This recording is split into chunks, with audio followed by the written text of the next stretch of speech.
Olá, tudo bem? E hoje estaremos lendo e comentando a obra O Evangelho segundo o Espiritismo, Orientações para o Estudo. Já é uma compilação feita pela FEB Editora e que ela foi organizada por Célia Maria Rei de Carvalho e Antônio César Perry de Carvalho. Inclusive, o Antônio César Perry de Carvalho era presidente da FEB à época do lançamento dessa obra. Esta obra foi lançada no ano de 2014, quando a obra O Evangelho segundo o Espiritismo, de Allan Kardec, completou 150 anos de publicação. Esta obra, ela quer, como diz essa parcela integrante do título, orientações para o estudo, orientar a organização de grupos de estudo em torno da obra O Evangelho segundo o Espiritismo, e, consequentemente, em torno do Velho e do Novo Testamento. Ela surge principalmente com a criação na FEB do NEP, Núcleo de Estudo e Pesquisa do Evangelho, uma proposta que foi capitaneada principalmente pelo Haroldo Dutra Dias, e que foi, enfim, se estabeleceu primeiramente na FEB e depois se espalhou para vários centros espíritas do país, que é um estudo, vamos dizer assim, mais aprofundado, mais detalhado dos ensinamentos de Jesus à luz da doutrina espírita. Então, essa obra se propõe a ser um roteiro para estabelecimento desse tipo de estudo nos centros espíritas. Bom, o que podemos dizer dessa obra? Tem dois pontos. Há aspectos negativos, e alguns até esquisitos aqui, para termos a oportunidade de comentar, e há também um bastante positivo, que é a utilidade desta obra. O último capítulo, que é o capítulo de número 13, ele traz indicações de comentários feitos por Emmanuel acerca de trechos do Novo Testamento citados em O Evangelho segundo o Espiritismo. Ou seja, ele serve como uma obra de referência. Então, por exemplo, digamos que temos que fazer uma palestra, que temos que dar uma aula, ou que queremos fazer no Evangelho no Lar, e sei lá, seja o que for, temos o capítulo número 7, Bem-aventurados os pobres de espírito, o item número 4.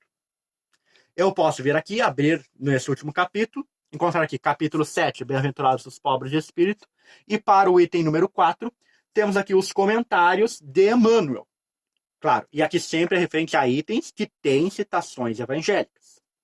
Então, por exemplo, para o capítulo 7, item número 4, nós temos na obra Caminho, Verdade e Vida, o capítulo 65, Pedir. Temos também no livro O Espírito da Verdade, o capítulo número 64, o primeiro. Temos também no livro Pão Nosso, no capítulo número 4, Antes de Servir. Então, olha só. Para o capítulo 7, item número 4 de O Evangelho segundo o Espiritismo, temos três capítulos de três obras diferentes, com comentários de Emmanuel sobre isso, o que ajuda na interpretação, o que é uma boa fonte de recursos, o que amplia a nossa capacidade de entendimento, de discussão e de aprendizado. Então, esta obra tem a principal ponto positivo é este último capítulo. É esse compilado de comentários de Emmanuel a versículos do Novo Testamento que estão na obra O Evangelho segundo o Espiritismo. E nesse ponto, esta obra realmente é muito útil. Toda vez podemos consultar, e mesmo que tenhamos algum item, algum assunto que não tenha versículos do Novo Testamento, podemos olhar um pouquinho umas páginas antes ou umas páginas depois e procurar um comentário aqui que, em geral, fecha, é útil. Podemos fazer um link, podemos fazer um elo entre o que temos que falar, apresentar, enfim, discutir, e o que está apresentado aqui na obra, mesmo que este não tenha citar versículos do Novo Testamento. Por exemplo, as instruções dos Espíritos. Digamos que temos que falar sobre, lá no capítulo 6, Advento do Espírito de Verdade, que tem aquela mensagem lá, Espíritas amai-vos, eis o primeiro mandamento, instruí-vos, eis o segundo. Digamos que temos que comentar essa mensagem. Ela não tem nenhum texto do Novo Testamento.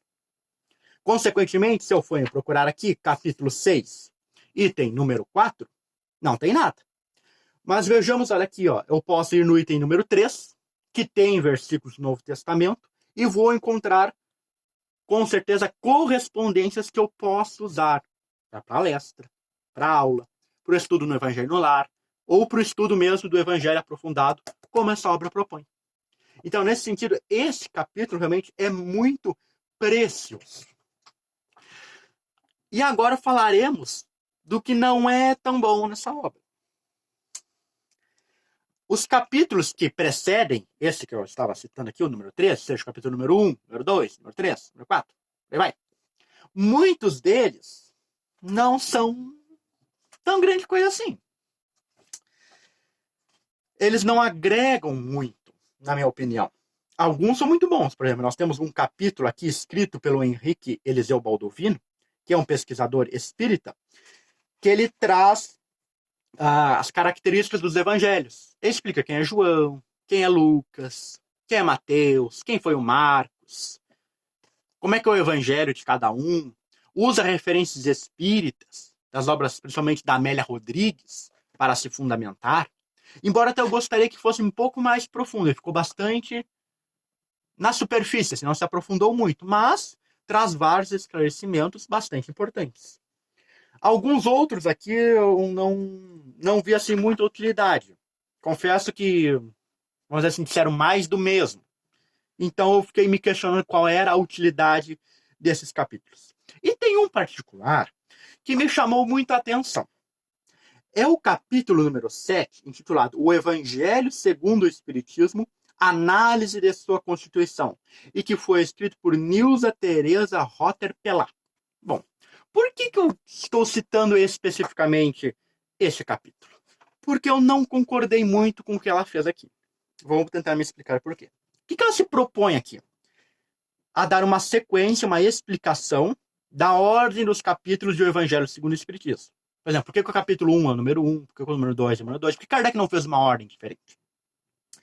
E ao fazer isso, ela cometeu um primeiro erro. O erro dela até foi muito simples. Ela excluiu o capítulo número 28. Na sequência que ela dá, que ela vai fazendo, a construção do pensamento dela, começa lá no prefácio, percorre a introdução, capítulo número 1, número 2, número 3, etc. E termina no 27.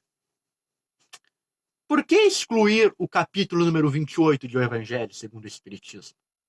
Que, recorde-se, é o maior capítulo do Evangelho segundo o Espiritismo. Não é o 5. O maior capítulo do Evangelho segundo o Espiritismo é o 28. Kardec se dedicou muito a construir aquela coletânea de preces espíritas. E que devemos lembrar também, não é só preces que tem ali. Há aqueles itenzinhos que Kardec chamou de prefácio, que tem comentários dele. Comentários esse que remetem a todos os outros capítulos, do 1 ao 27. Que mostra a aplicação do Espiritismo naquele exato instante. Seja no momento de dormir, seja nas aflições da vida, seja nas obsessões, nos problemas de saúde.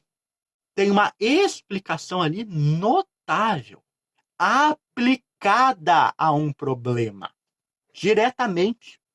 E na sequência, a prece, como um instrumento de ganharmos forças, termos esclarecimento, despertar intuições, tudo aquilo que a gente já sabe. Então, esse é o primeiro erro, ao meu ver, desse capítulo, dessa estrutura proposta aqui nessa obra. E a autora deste capítulo vai propor a seguinte organização. Ela propõe o seguinte: os tempos são chegados. E o capítulo seria o prefácio. 2. O que queremos, de onde viemos. E o capítulo é a introdução. Depois veriam as premissas, que seriam os capítulos número 1, 2, 3 e 4. Como estamos? Seria o capítulo número 5. Como podemos proceder? Seria o capítulo número 6. Ideal a atingir? Capítulo 7, 8, 9, 10, 11, 12, até o 17. Nossas dificuldades? Capítulos 18 a 24. E nossa diretriz, capítulos 25 a 27, excluindo 28. Por que eu não concordo também com essa ordem? Por exemplo, numa desses grupinhos que ela fez, grupinhos de capítulo, ela colocou os capítulos 18 a 24, que são aqueles, não coloquei a candeia debaixo do alqueire, a fé transporta montanhas, os trabalhadores de última hora, haverá falsos cristos, falsos profetas, esses capítulos como nossas dificuldades. Confesso que eu achei estranho, porque, pelo menos para mim, as minhas dificuldades estão nos capítulos que antecedem. Está lá na humildade, nos puros de coração, em ser brando e pacífico, no perdão, amor aos inimigos, por aí vai. O qual ela chamou de ideal a atingir. Tá bom, Sérgio, mas eu acho que as nossas dificuldades também estão aí, porque olha, ser humilde, ser puro de coração, ser brando, não é muito fácil. E alguns não fazem tão sentido. Por exemplo, o que queremos, de onde viemos. E ela indicou a introdução. A introdução do livro dá o objetivo da obra. Eu penso em o Evangelho segundo o Espiritismo na seguinte estrutura: prefácio e introdução, introduzindo a obra, dizendo o que Kardec quer com aquela obra. Depois sim veio as premissas lá, capítulo 1, 2, 3 e 4, que falam da vida futura, das condições da Terra, da reencarnação. E também incluindo o capítulo número 5. Incluindo também o capítulo número 5, sobre o sofrimento. Porque o sofrimento está vinculado à justiça divina. E esse é um dos pontos do Espiritismo. E a seguir, Kardec explicaria as virtudes. Capítulo número 7, a humildade. Capítulo número 8, os puros de coração. Capítulo número 9, os brandos e pacíficos. E assim por diante. Então, aqueles capítulos iniciais ali seriam realmente as premissas, os pressupostos, o que vem, as bases para interpretar o Evangelho. Porque para interpretar o Evangelho a gente usa a causa das aflições, a lei de causa e efeito, a reencarnação. E a gente usa todo esse escopo, a vida futura, para entender e praticar as virtudes que vêm nos capítulos seguintes. Para exercitar o amor ao próximo, para exercitar a humildade, e assim por diante. E na própria enumeração dos capítulos fica claro. A primeira virtude que é apresentada está no capítulo número 7. Bem-aventurados os pobres de espírito. A humildade. Porque não dá para ser caridoso sendo orgulhoso. Não dá para amar o próximo com ódio no coração. E assim por diante. Então, a humildade é a primeira virtude que Kardec nos apresenta. E depois vai desenvolvendo todas as outras. E depois de desenvolver todas as virtudes, nós temos, por exemplo, as várias situações a que o discípulo é colocado. O casamento, a questão dos falsos cristos e falsos profetas, a questão de não colocar a candeia embaixo do alqueire, de não ocultar a verdade, que significa a coragem da fé, de falarmos apropriadamente os ideais que nós defendemos. A questão da nossa relação com Deus, por exemplo, com a providência divina, abordada no capítulo número 25. Então, esse, para mim, o Evangelho segundo o Espiritismo pode ser dividido apenas em 3 blocos. As premissas, como ela mesma usa, os capítulos iniciais, as virtudes e as diferentes situações. As premissas compreendidas do capítulo de número 1 até o de número 6, que aí é a vida futura, a pluralidade dos mundos habitados, as aflições, o Cristo Consolador. As virtudes do capítulo número 7, da humildade, até o capítulo número 19, da fé raciocinada. E do capítulo número 20 até o 28, as diferentes situações que um discípulo enfrenta. O casamento, os falsos profetas, os trabalhadores de última hora, a coragem da fé, a providência divina, a prece, a mediunidade. Ao meu ver, esta estrutura que eu estou colocando está mais de acordo, inclusive até mais fácil de nós entendermos, que ela fez aqui uma divisão que, se a gente for, até a gente pode se acabar se perdendo. Então, são esses um dos motivos que eu não gostei tanto dessa obra. Ela poderia ser melhor. E para finalizar, eu gostaria realmente de colocar um questionamento aqui que eu acho que a FEB deixou passar isso aqui. Tem uma coisa aqui que uma vez está bem errada, no mínimo estranho. Ela aparece 2 vezes nesta obra. Eu vou citar apenas a que está listada no capítulo número 9, Diretrizes para o Estudo Interpretativo do Evangelho. Foi escrito por Angélica Maia, da União Espírita Mineira. O que acontece aqui?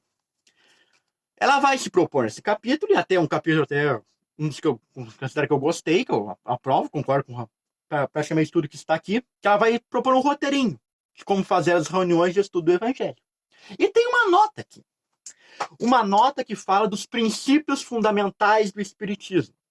E lista 15.